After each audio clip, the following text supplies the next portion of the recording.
Hi guys! Maganda rin gabi! Welcome back po dito sa Gandara sa YouTube channel for Showbiz Update.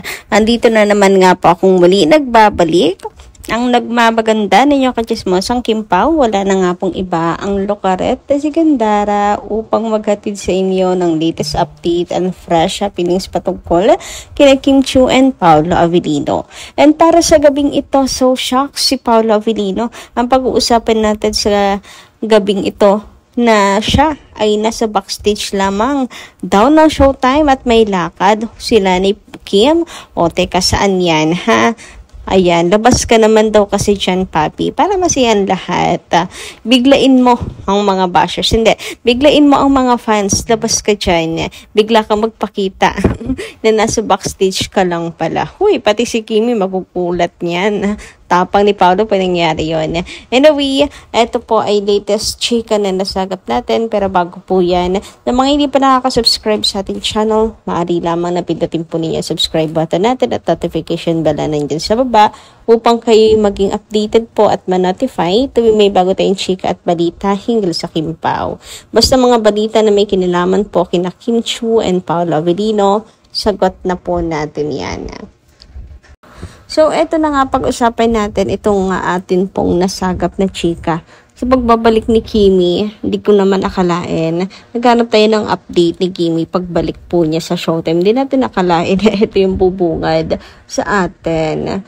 Pinapalabas si Paolo sa backstage. Tapos ang nakalagay pa ay after Showtime, saan ang punta niyo? Grabe. So, ito yung caption po ni Sikat Scoop, breaking. Ang nakakakilig na sekreto sa likod ng Showtime. Act of service ni Pao kay Kimi. Umani ng hiyawan. Eto na ba ang seryosohan? Maghanda sa kilig na abot sa buwan. Ibinunyag ni Quiz Chong Hilario na tila personal driver na laging naghihintay kay Kim Chiu backstage. Nag-viral agad ang mga detalye tungkol sa consistency ni Paolo Avellino mula sa international commitments hanggang sa araw-araw na showbiz grind. Siya ang designated driver.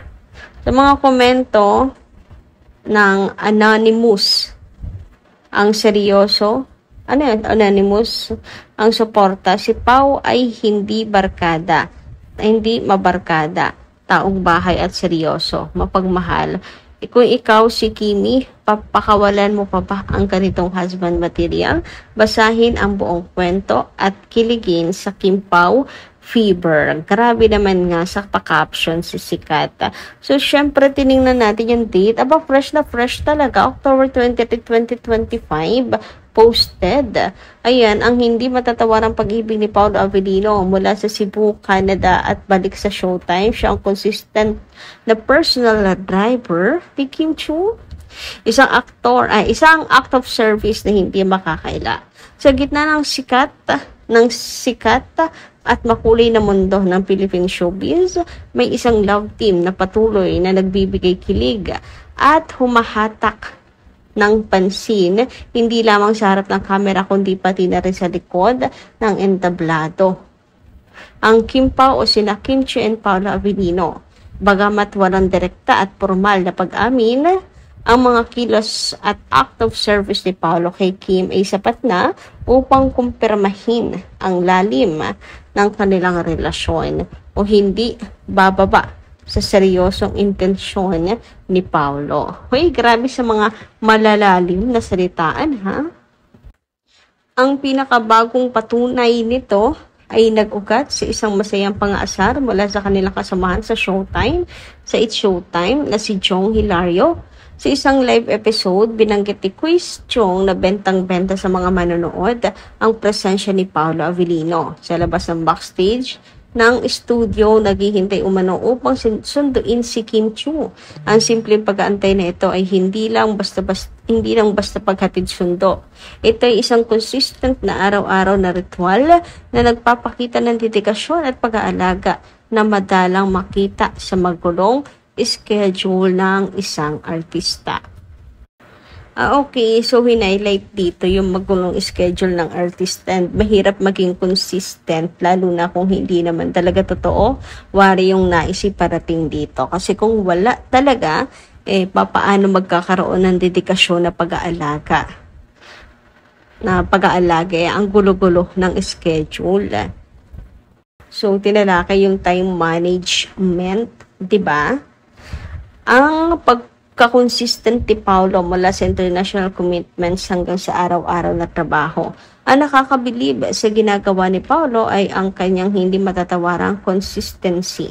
Ayon sa mga ulat at sa mga komentaryo sa social media matapos ang kanilang seryosong taping sa Cebu at ang kanilang pag-alis para sa ASAP tour sa Canada, diretsyong bumalik sila sa Pilipinas.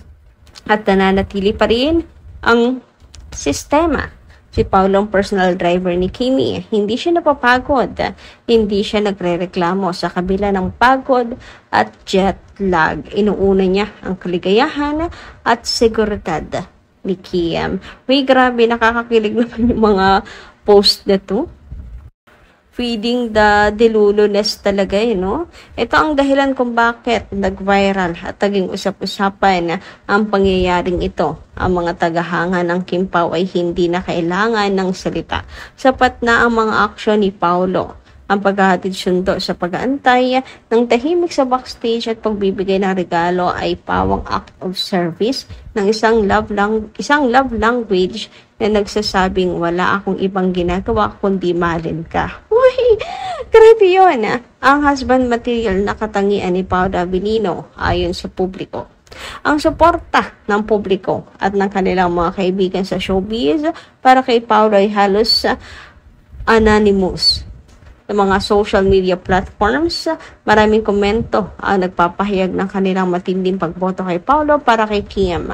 Ang dahilan, ang kanyang pagkatao. Sabi ng mga fans, si Paulo ay isang taong bahay at hindi mahilig makipagbarkada o magpakita sa mga bar. Ang pagiging homebody niya ay nagpapahiwatig ng kanyang pagiging seryoso sa relasyon at pagiging nakatuon sa pamilya. Dagdag pa rito, wala siyang mga issue na po pwedeng ikadismaya ng fans o ng kanyang partner. Kahit na nagkaroon siya ng anak sa nakaraan, hindi niya kailanman pinabayaan ito. Nagpapatunay na isa siyang responsableng tao. Ang mga katangiang ito ay binansagan ng marami bilang husband material. Para sa mga nag-aalala sa dating imahe ni Paulo bilang isang suplado o ilag sa tao, ipinaliwanag ng isang komento na ito ay misinterpretation lamang. Noon daw kasi, hindi lang siya marunong mag-express ng kanyang sarili, nakaraniwan sa mga taong introvert.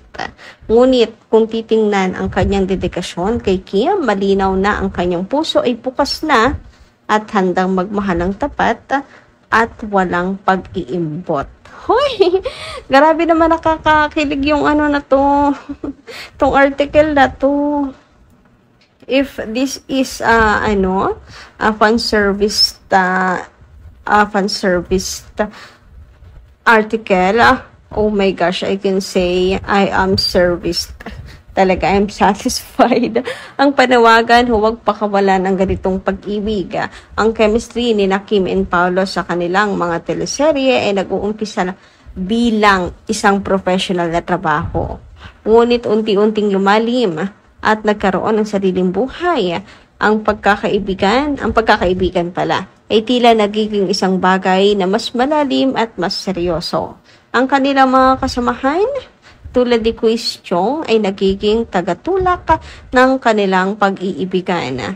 Habang ang mga fans ay walang sawang nagpapahayag ng kanilang pag-asa na magkatuluyan na ang dalawa.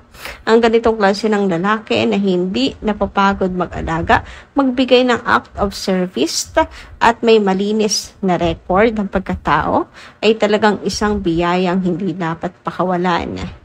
Ang pag-aantay ni Paulo sa likod ng Showtime ay hindi lang simpleng paghihintay.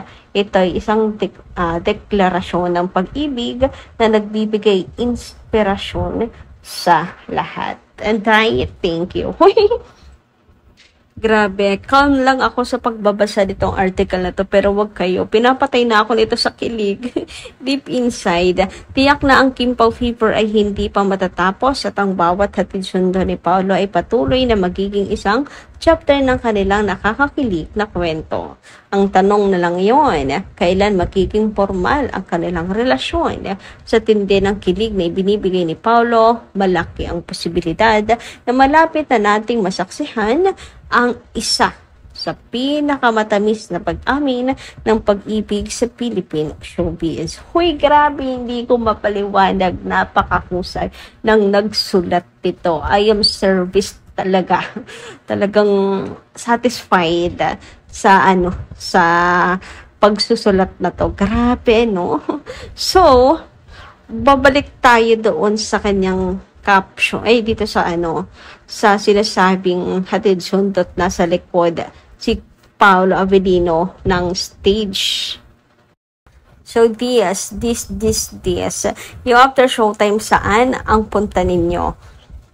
Kung bakit si Paolo Avellino nasa backstage, mapapaisip ka, talaga bang nasa backstage ka si Paolo Avellino? Grabe. Well, hindi naman po bago sa atin na talagang si Pao ay pumupunta ng showtime. Minsan na rin pong ibinuking yan yung may Vice and kinumpirma naman po nila Kim and Paolo. Tapos, syempre, yung video ni Miss, dati kita si Paolo Avellino sa likod na nasoko ng mga fans. So, parang hindi naman na parang fake news sa mga fans na nandoon si Pao sa showtime. Pero this time, nasa pagbabalik nila from Canada, nasa likod nga kaya si Paolo. Mapapaisip ka, sobrang haba nung naging article na yon. Pero walang binigay na proof na nandun sa likod si Paolo Avellino. But anyway, masaya ako sa binasa ko, sobrang nakakakilig. Kayo guys, ano inyo masisay patungkol dito? Pakiclick ka lang po dyan sa baba and hanggang dito lang muna at pakicomment ka lang po dyan sa baba and hanggang dito lang po muna aking update. Maraming salamat guys sa inyong pakikilig. Kita-kits po muli sa susunod nating chikas. Maraming pong salamat.